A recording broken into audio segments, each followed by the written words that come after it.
Good afternoon. Welcome to the Peeragogy in Action podcast. This is our fourth episode. We've recently launched this as part of the Peeragogy project. You can check out the project at our website, peeragogy.org, and we'll be flashing some of those links up a little bit later. And so here's the project is we collaborate to build the no longer missing guide to all things relevant to peer production and peer learning. And this is a video and audio podcast.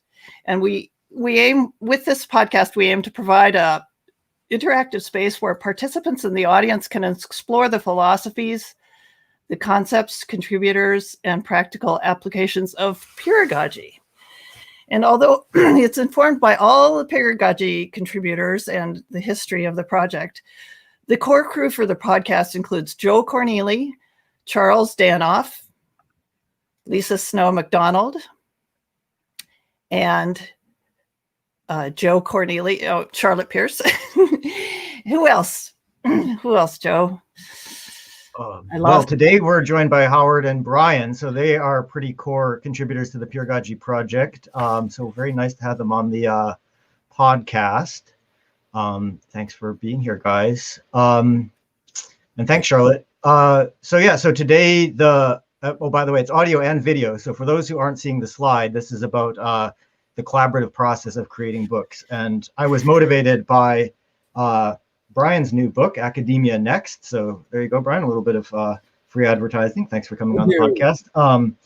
And I noticed just now before this, I've been reading the book, but I did a quick count. You thank 39, as I counted, individual people in the acknowledgements, including Howard. Okay. And through Howard and through all these other people, a wider network of contributors. You thank the Future Trends Forum. And I don't know how many people are on that, but maybe the number is less important than the networked nature of that, right? And I found that very interesting. And Howard, I don't have the example specifically to hand from your books, but you are well known for having massive learning networks. So, I don't know how many people you thank on that in the book, but it doesn't really matter the specific numbers. It's more like, even though this just says Bryan Alexander on the front cover, it's clearly a group effort. And I wanted to talk with you guys both about that. Now, that's one of the themes. And then the other theme is Peeragogy. So Howard convened the Peeragogy project, which is a collaborative multi-author book. And I wondered if we could kind of get some insights from your experiences as authors in a somewhat more traditional sense and learn about peeragogy. So yeah, maybe we can understand the process of writing these books. So maybe if you don't mind going to Brian first, and then we can branch to Howard. Tell us a little bit about the book and the Future Trends Forum and how this book came to be. Sure. Thank you very much. Both my publisher and I thank you for reading the book. And thank you for catching that in the acknowledgements. Not everybody did. All of my work is socially based. Everything I do, I mediate through networks. And they are often technological networks. So I share work through podcasts, through video, through blogging, through Twitter and LinkedIn and so on. It makes me smarter. It improves my work consistently. And I go to a lot of trouble to try to facilitate and support these kind of networks and conversations. So you mentioned the Future Trends Forum. This is a weekly video conference discussion that's been going on for almost 5 years now. We meet with one or several brilliant guests and talk about the future of higher education. There's no presentation allowed. It's entirely discussion based. And now, when you asked for numbers, we have our email list has about 7,500 people. So it's a pretty hefty group. Each individual session has between 40 and 800 people. And the conversations are fantastic. They are, as far as I can tell, unique. And all archived on YouTube for everyone to see. So those conversations, we've had lots of evidence from people who say that it improves their work. It counts as professional development. It constitutes learning and mental exercise. And for me, I just find I'm only one person. I have only one pair of eyes. So getting to hear from so many other people in so many fields, so many geographical areas, so many walks of life, I think is fantastic. Now, to write this book, the first part of it is a summary of trends that are reshaping higher education. And the basis for that is a monthly report that I've been publishing called the FTTE report.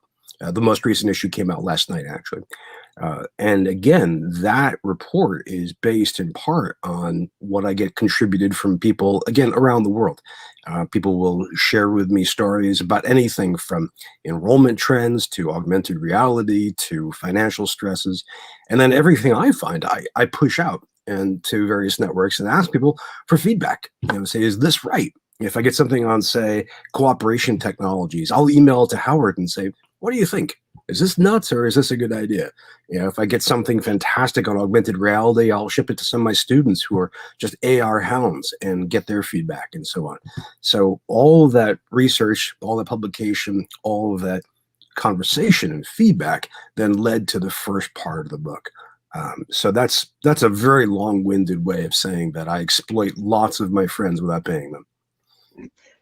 And I'm sure they enjoy the process, or they would not, keep coming back. I think I've been on one of the Future Trends forums. It occurred to me that a common theme between you and Howard, and certainly this book, is the future. Howard is part of the Institute for the Future, and I wonder if this highly collaborative process is sort of uniquely suitable for thinking about future trends, or at least current trends. Howard, do you think what Brian was saying, does that resonate with your process of writing books, or do you have a different take on it? I mean, probably it's somewhat similar, but what do you think of key similarities and differences, if any, that you would highlight out of that? Well, I'll have to say that my book writing process goes back to the olden days and predates internet. So it was a radical change in my process when I got online. I spent, I guess, maybe the first 10 years of my writing career with a typewriter and a telephone and a library card, and most of my time just alone doing research. And of course, that included calling people and interviewing them. But when I first got online on the well, and I wrote about this in my 1987 article on virtual community, it was almost instantaneously I recognized that I had this online think tank to help me in ways that I wasn't able to collaborate before. And one of the things I learned was that, of course, writers want to tell the world, but we also want to make a living. So my audience really were editors for a long time. But then when I started trying my ideas out with a group of people online, I found that so many of them knew things that I didn't know, and that if I just gave them what I knew, prior to writing it in a book that I would sell, that I would get a 10 times reciprocation. I would always get more back from my online network, many of whom were people I had not yet met face to face, some of whom I never met. But it became clear to me that depending on how you used it, this ability to connect with networks online was a huge amplifier of my ability to do research and get feedback. And I definitely worked on that for years. Worked on it not so much in the instrumental sense that it worked for me, but it's fun and exciting. If you're a writer, you're used to being alone. I wrote, one of the first things that excited me about life online was that it was writing as a performing art and writing as a collaborative process. So even the early days of Twitter, you saw a lot of people playing with this collaborative nature of people who didn't necessarily know each other coming together online around a particular topic. So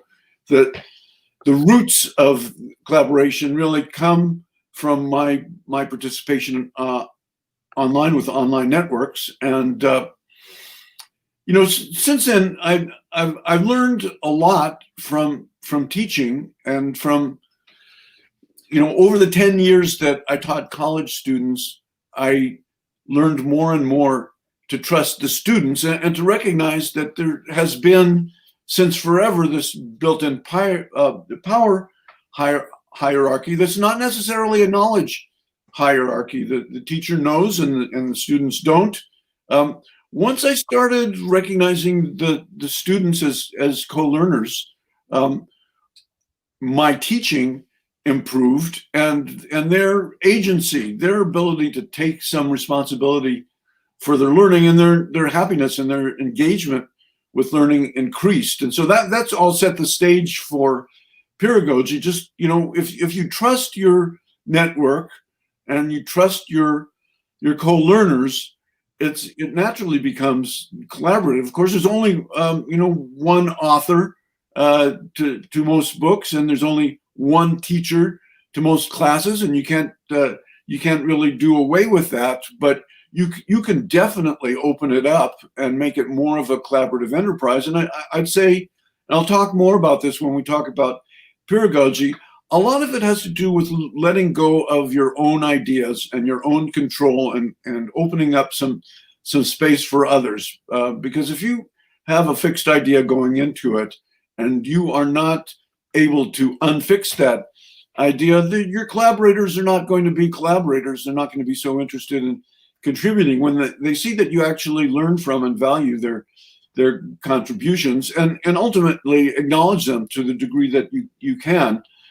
It just multiplies your ability to think and communicate.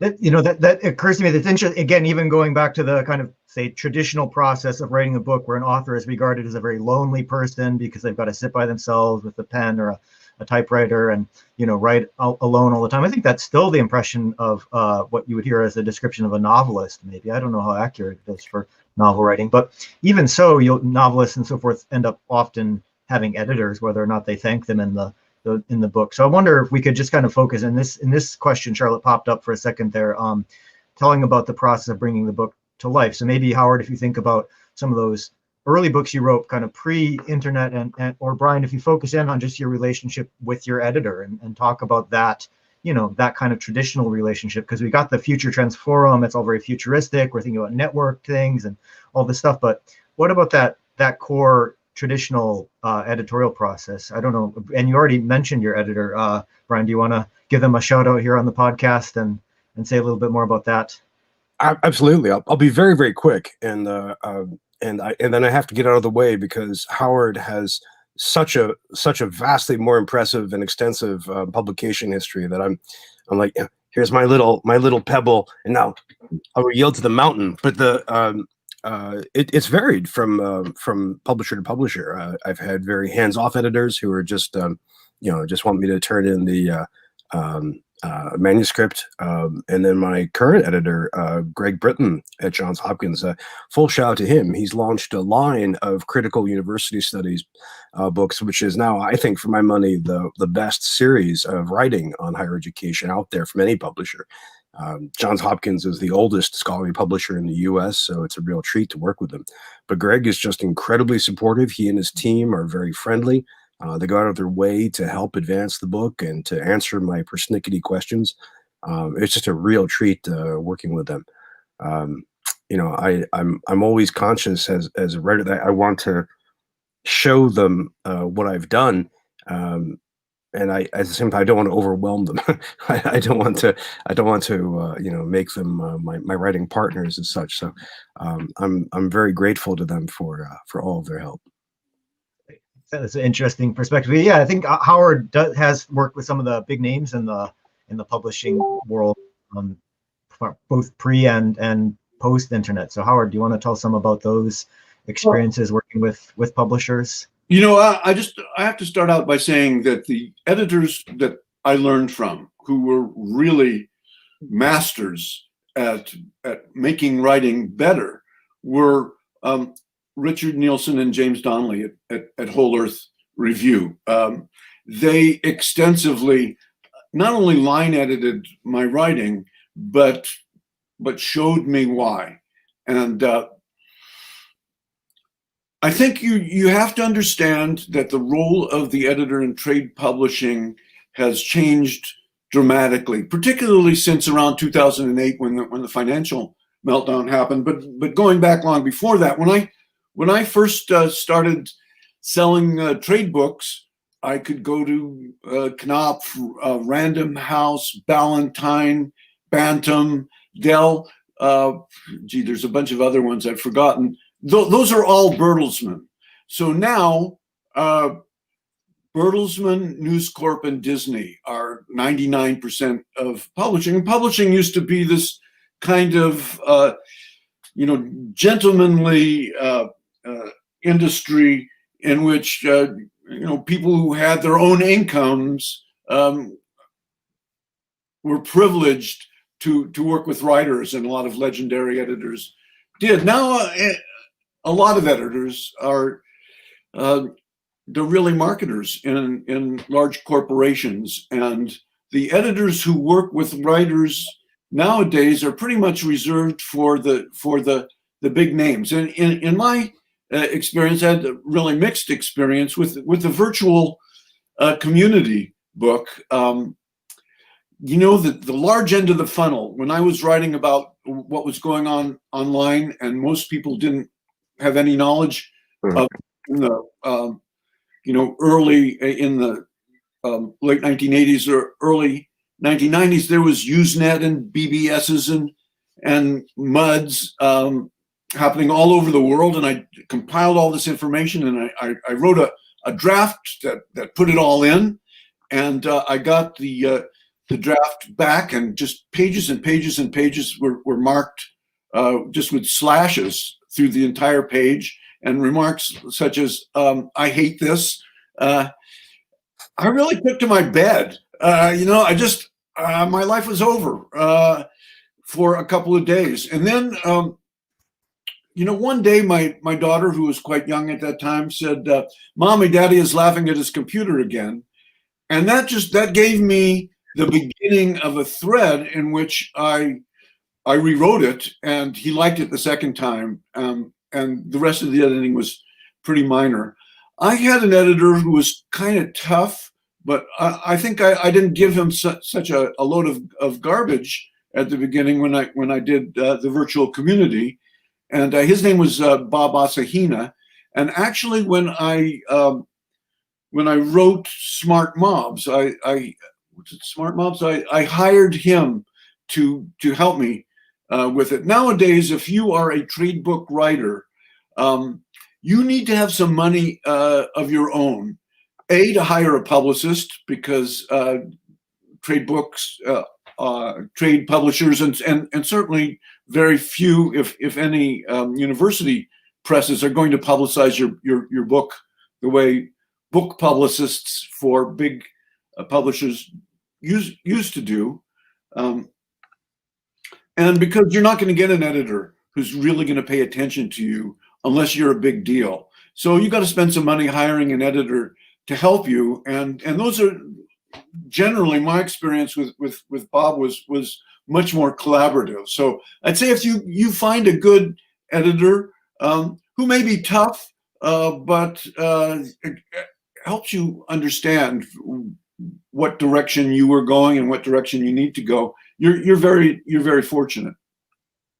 That's really interesting. I'd be interested to know, to learn a bit more about your process of rewriting, taking it from the one that made everyone unhappy to the one that made everyone quite happy, and as a landmark publication. That's a very interesting process. So maybe we can touch on that a little bit more. But the other question we wanted to ask today is, what did you learn from the writing and publishing process that could possibly inform the next edition of the Peeragogy Handbook? And for those with video, I've got a great picture of cats looking at a fishbowl here. So you guys are the fishbowl to feed back to us, the hungry cats, to learn your knowledge that we can put into the Peeragogy Handbook. But on that topic of editors, I think in a way we've kind of crowdsourced the editing process. We turned to the Metacogs, which is another Howard Rheingold University spin-off group, and we did a book group, and they read through that. And we actually copied the book into a Google Doc. And so they were putting comments into the into the chapter. And this is the third edition, mind you, not the first edition. We didn't think of that until 2016 to do a book group to read through it, but we sort of crowdsourced the editorial role. And something that I really regret is I've never managed to get the book in front of students, which I think, given that it's peeragogy and how much we've talked about students as co-learners, it'd be great someday to have this Peeragogy Handbook as a textbook where the students also get to rewrite it during the course. But since you both are involved with teaching, and I saw Graziano popped up a question about how not to puzzle students and help them act as co-learners, I think that's relevant to the issue of not overwhelming your editor with a bunch of nonsense. So maybe we can modify this question about what can we learn from your processes about these books to learn in the Peeragogy Handbook, just to kind of think about co-learning. And Brian, as your book is about academia, where academia could be at in the next 10 or 15 years.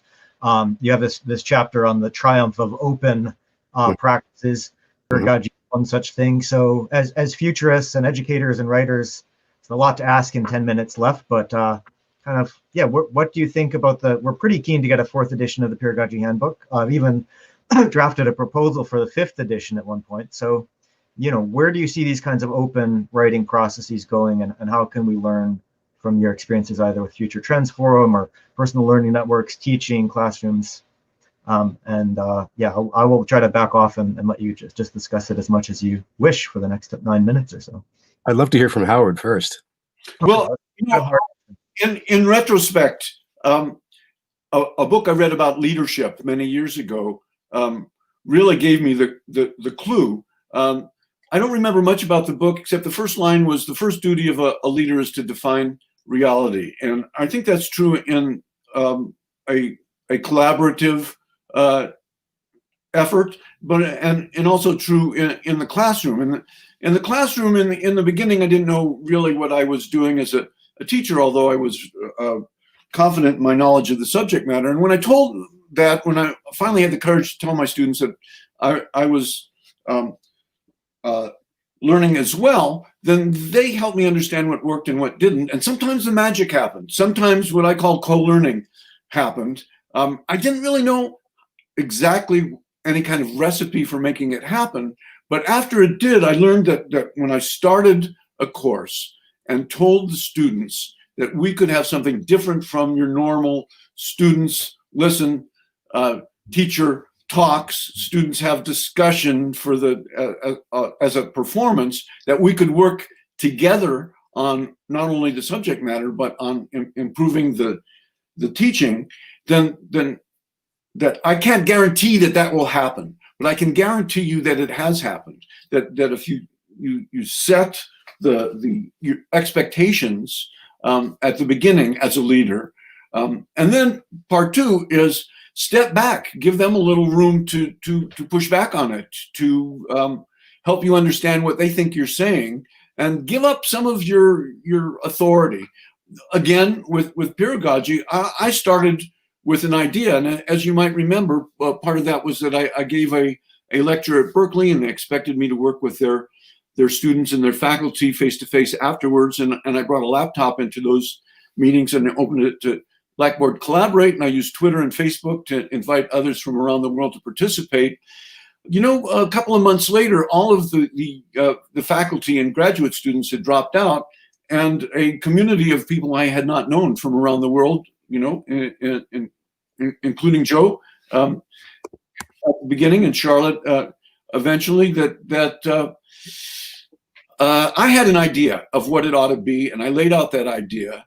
But the more we began to collaborate, the more really I was challenged to give up what I thought it would be, to leave room for them. And at one point I wanted to step away entirely, and I think it was either Joe or Charlie said, no, you have to continue to exert some kind of leadership on that, which I did for a little while. But eventually I really stepped back from the process and the community took over. But I think what was required was what educators called scaffolding, of me setting it up and then me showing how this is my idea and I'm going to let go of it. What's your idea?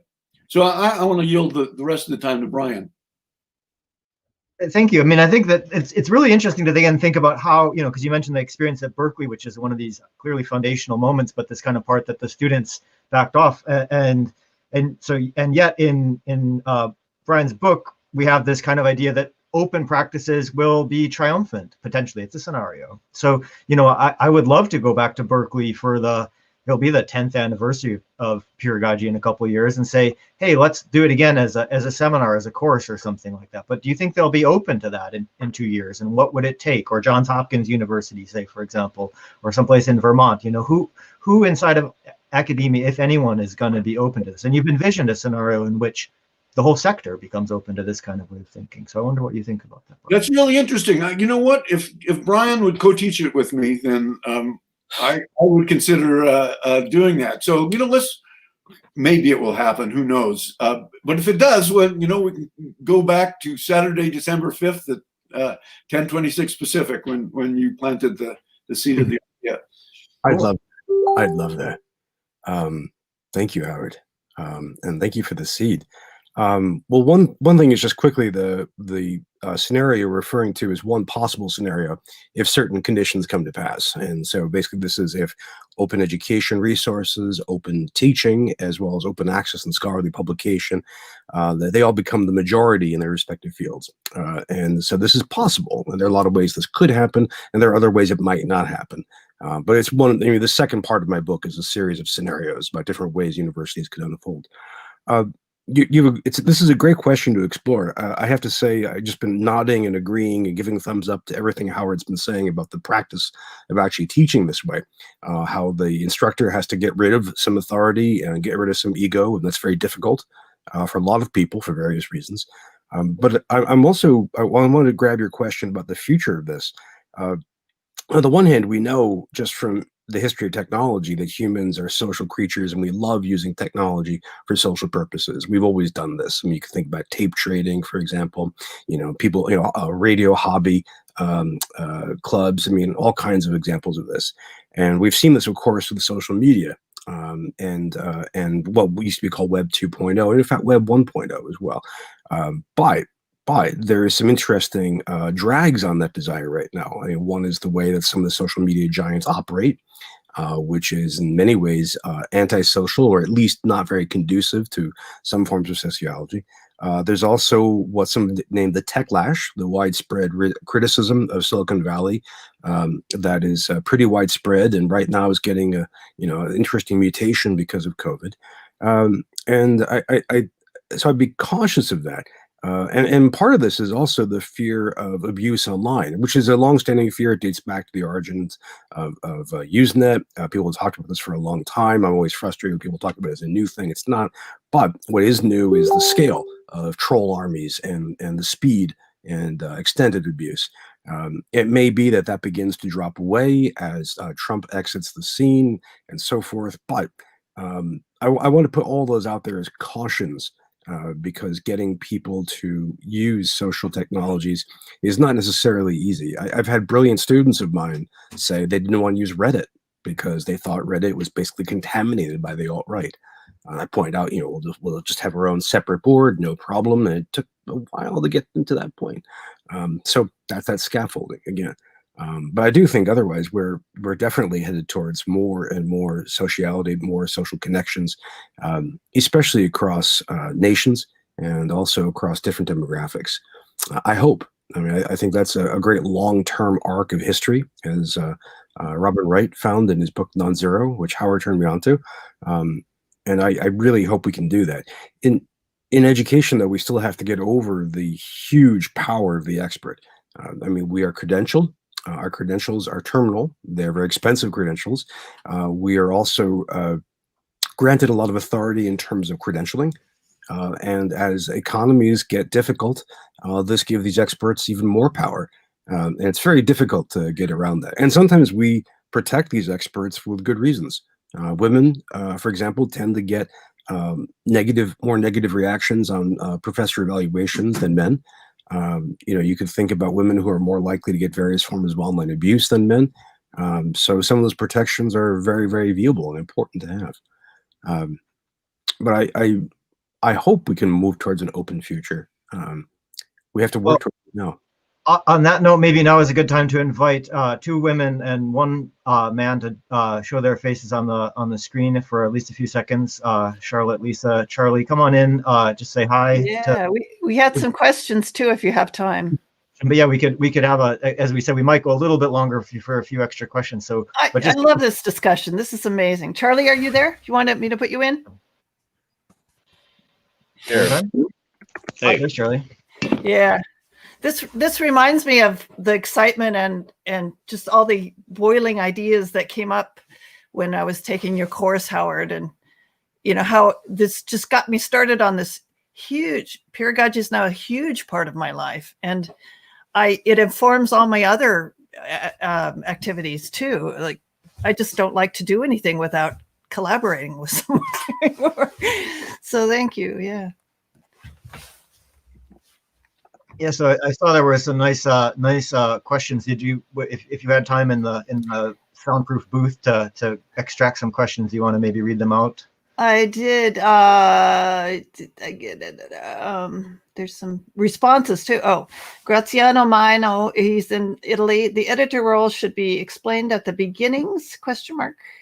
The editor role, you mean explained to whom? I'm not sure, but maybe. I think maybe he's referring to how it took us 4 years to realize it'd be a good idea to have a reading group in addition to the writing group for Peeragogy. So we didn't quite realize that, but yeah, when we're entering the 4th edition, we could definitely imagine a reading group, perhaps in lieu of a formal course. Maybe we could work together to set something like that up. That'd be interesting.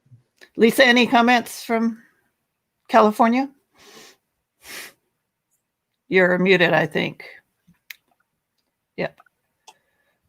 Sorry about that. Can you hear me? Yes. Okay. So sorry, I forgot I had done that. I was just wondering to what extent you thought the challenges we have are built into how we approach larger sociological and economic problems outside of just like academic and those sorts of relationships. Does that make sense? And the question goes to both of you. Did my brief comments about online abuse and politics, did that point in the direction of your question? Actually, it's been a question I've had for quite a while, because pedagogy extends outside the academic environment, and I more from a business standpoint. But it seems as though our thinking may be embedded in a certain way that predisposes us to think of this hierarchical way and this individualistic way of acting versus a pedagogical or collaborative way of engaging. And so that's, I guess I was just kind of wondering if you see that, or what your take on that might be. Just really quickly, and then I'll yield the floor.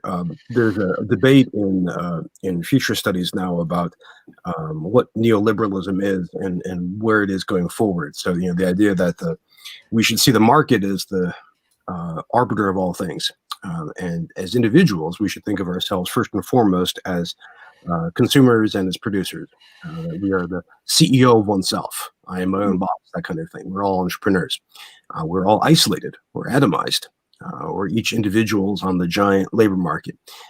And that's a very popular view. It's had bipartisan support since the 1990s. It's kind of the default setting of Western civilization, especially in the US. The argument is that this is basically where we are, and this will last for some time. The argument against that is that usually in generational terms, you can think of people who were born after the Cold War, and therefore didn't come up with the full acculturation of socialism equals evil, communism equals the devil. And you've seen this in the Democratic primaries over the past 2 elections, when you see younger supporters cheering on Bernie Sanders and older people being terrified. So the argument is that we might be headed in a direction of a greater form of social thinking, communitarian thinking, and that we might see that evolve over time. So I would imagine if that second argument is true, then we might see a change in how we think of ourselves, into a less individualistic way, a less atomized way, a less lonely way, and towards a more social way. Well, clearly this is going to be another episode of Peeragogy in Action. Do you want to say something, Joe, about our Peeragogy Action Review and invite people to join us? Yeah. Like to? So we're going to have a little bit of an after party. And this, Charlotte, if you flash up the screen, anyone who's watching is welcome to come on that. Graziano's talking about a welcome. So you'd be welcome to come to the after party and join whoever is there. Clearly the guests are invited, but not required to come along to that. We kind of like to learn both from the production standpoint and just also what did we learn in the episode as we go. So, this is a peer-produced thing. It's been a team effort. This one went very, very wonderfully and smoothly. Thank you so much to Charlie, especially for making that go so well, and to our great guests. They obviously know what they're doing. This may not be the first time they've done this kind of thing before, so that was helpful. But yeah, if you want to come to the after party of the event, it's on meet.jitsi/Peeragogy. And yeah, we do the same thing after every episode, but we don't want to make the live stream go too long, so that's why we do the after party separately. So Great. I guess with that, maybe we should close it, but thank you so much, Howard and Brian. It's been lovely having you, and I hope we'll have many chances. Can I say one more thing? Yes, please. I just want to acknowledge that when a writer starts out on any project or a scholar, the first thing you do is a review to see who else has been thinking about this. And when I looked at peer learning, what I found was Joe and Charles and their work on pedagogy. And forgive me, pedagogy sounded snappier to me, so I changed that. I do want to acknowledge that they were working on this before I thought about it. I think it's safe to say that without the change to Peeragogy, though, we wouldn't be here having this conversation today. So thank you, Howard, for that. That's Here. And as we tell everyone, Peeragogy is everywhere. We didn't discover it. It's out That's there true. in all of our lives. In the minute you get up in the morning, you're doing it. So that's wonderful. Okay. And we'll be doing it again very soon. See you then. Bye. Thanks for hosting us. Be safe, everyone. See ya. Bye.